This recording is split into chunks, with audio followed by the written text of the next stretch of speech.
And even though they have those incredibly strong jaws, both the male and the female Nile crocodile are actually really gentle with their offspring. Both the male and the female Nile crocodile will take the eggs into their mouth and roll them gently to help them hatch. Alright friends, we are out of the river, and by the looks of this baobab tree coming up, we are on the savannah. So on the right hand side, you're about to see a tree that some people in Africa thought looked a little funny. They thought the roots were on top, so they nicknamed it the upside down tree. But actually on your right hand side, this is called a baobab tree. The baobab tree goes leafless for 9 months out of the year, and in that time it conserves water. It holds that water in its trunk, and in doing so, animals can actually get to that water. They actually can get to it by digging out near the roots. And because animals can get to life-saving water, that baobab tree is also known as the tree of life. And you might have seen another tree of life on your trek to Africa today, except that one had all its leaves and had a lot of beautiful and intricate animal carvings. Alright friends, so the animals in the forest use their camouflage to blend into the background. And did you notice the kudu and the bongo both had stripes, kind of like the sun beaming through the canopy? So they can blend in really well. But here on the savannah, there's not always a lot of places to hide besides occasional tall grass. So it's all about speed, agility, a swift kick if they have hooves. So it's a different lifestyle out here. But on the right hand side, good luck with the Ankole cattle. They're also known as Watusi, named after the people that domesticated them. And even though those horns look incredibly heavy and get to be 6 feet in length, they're actually honeycombed inside. They flow blood through the horns, and that's their cooling mechanism. It cools the animal down. Let's keep making our way. And many people in Africa think having Watusi is a sign of great prestige. You must be doing quite well for yourself if you're able to have Ankole cattle. See who else we find. Checking around. We are seeing a lot of these tall mounds. So if you see these funny towers here to the left and the right, these are actually termite mounds. Termites make these out of dung, saliva, and mud, and they're porous inside, but even so, they bake in the sun and become as hard as concrete. And then animals like the elephant can use them as scratching posts, and they do, quite vigorously, to the point where they actually get shorter and they wear them down. But once they do that, animals like the antelope can hop on top and look for rustling in tall grass, which is generally a sign of predators. So one animal's home is another animal's scratching post, is another animal's watchtower. More Ankole cattle to the left-hand side. We'll make our way around. Oh, and there's a lot of animals on the hill there.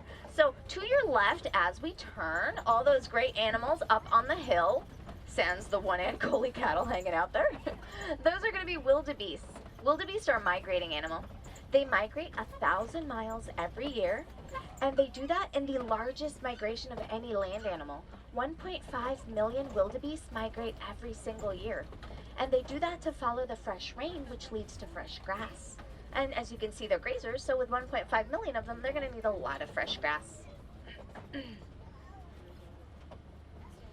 Also, interestingly enough, the wildebeest will sleep in rows at night. Even though they have safety in number, they sleep in rows. And in doing so, if a predator happens to show up, they can take off running in a moment's notice without bumping into each other.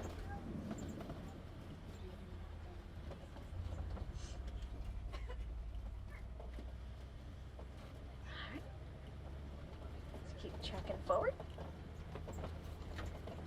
Oh, left-hand side. This beige antelope right here between the trees there, that is going to be a Patterson Eland. Both the male and the female Patterson Eland carry those long twirled horns. And actually, the male Patterson Eland, when he wishes to have a mate, he runs through the forest very quickly, trying to get leaves and flowers stuck in his horns. He's actually creating a crown. And then when he thinks his crown is impressive enough, he presents himself and his floral crown to the female in hopes that she likes him. And if she thinks his crown is very impressive, she'll choose him as his mate. So if it's not working out for some of you gentlemen, maybe a floral crown. I mean, it's an option. If it's not working so far, is it really going to hurt? Alright. Up the hill and past the beautiful baobab tree. Yep, the baobab tree comes out of nature, yet it looks a little Tim Burton-y. I love it. All my beautiful Tim Burton fantasies coming to life. Alright, friends.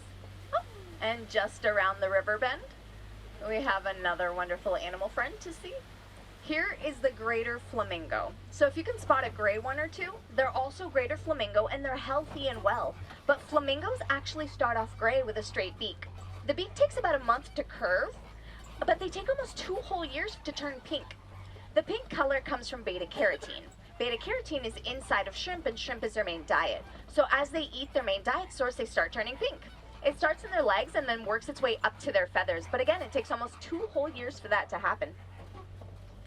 So if you ever see a gray flamingo, he's healthy and well, but you know he's younger than everyone else.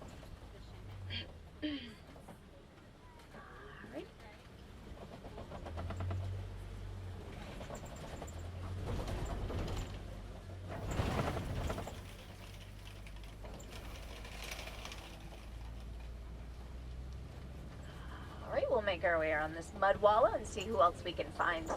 It doesn't look like too much to us, but again, out on the savannah, there's often mud wallows, and where you find them, it is likely that that's one of the animal's favorite spots. Animals have sensitive skin.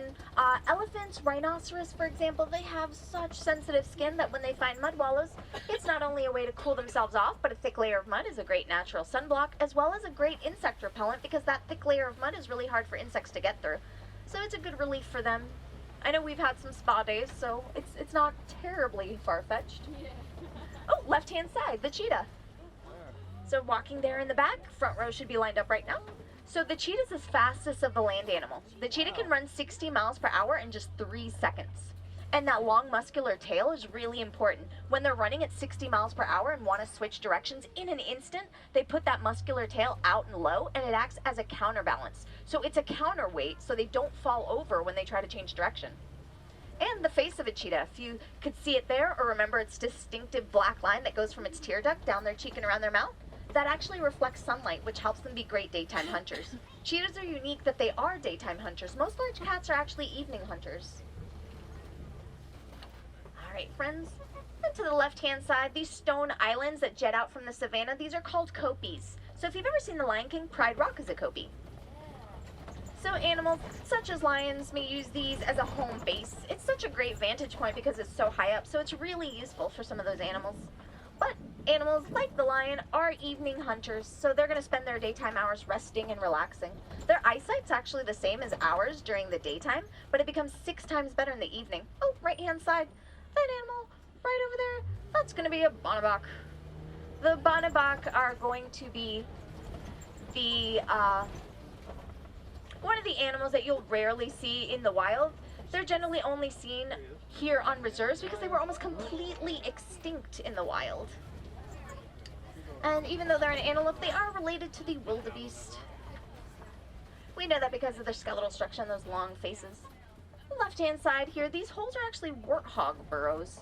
Warthogs are related to the domestic pig, but they're the largest of burrowing animals. They will actually dig these holes out and then back into them. They back into them so their tusks are facing outward. They're very territorial, so they keep their tusks out. That way they can take off running and shoo somebody away, tusks first. Oh, actually, yep, so that one with the horns was a bonobok. These beautiful girls here, these are water bucks. Water bucks are known for their fluffy fur and their heart-shaped noses. And I know that those are the females because they don't have horns. Male water bucks would carry horns. And they're called water bucks because they drink an unusual amount of water for an antelope, but also they don't migrate.